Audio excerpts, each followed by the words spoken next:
Attorney, ito po muna, bago pa po ba pumutok sa media itong balitang ito, meron na po ba kayong impormasyon tungkol po dito sa report na ito at nagsasagawa na rin po ba kayo ng investigasyon? Yes, nalaman ko to around 12 o'clock Sunday, thereabouts, no, mga alauna, alas 12. Una nung natanggap ko yung report, kala ko joke kasi sino ba mag-aakala na may ganitong klaseng report na ang ating kapulisan na-involve sa pagnanakaw, may halong droga at may halong panggagahasa. So, totoo niyan, napailing ako nung una ko nakita So, the first reaction I had was to coordinate with the Philippine National Police and to check.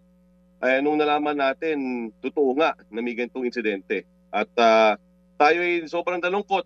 At ang unang ginawa natin, after nating nalaman na may ganitong insidente, tayo nagpadala ng 4-man team from our IMIS, Inspection, Monitoring and Investigation Service.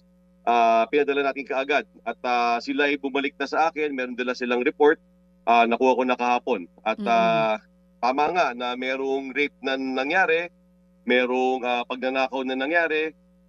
This involves 14 members of the PIDEG, yung Police Drug Enforcement Group.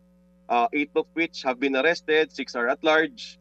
I believe some of them are giving feelers for their surrender.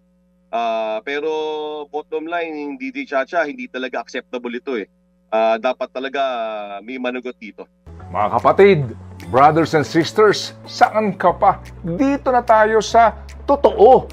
Dito na tayo sa True FM. Mga kapatid, mag-subscribe and follow po kayo sa social media accounts ng True Network PH. Yan po kami. Hanapin nyo lang True Network PH, Facebook, Instagram, YouTube, TikTok, and podcast. Mapa Apple or Spotify man yan, mahahanap nyo kami. Lahat ng mga napapanood at napapakinggan nyo po sa programa, nasa social media accounts namin yan. So, paano mga kapatid? See you sa social media!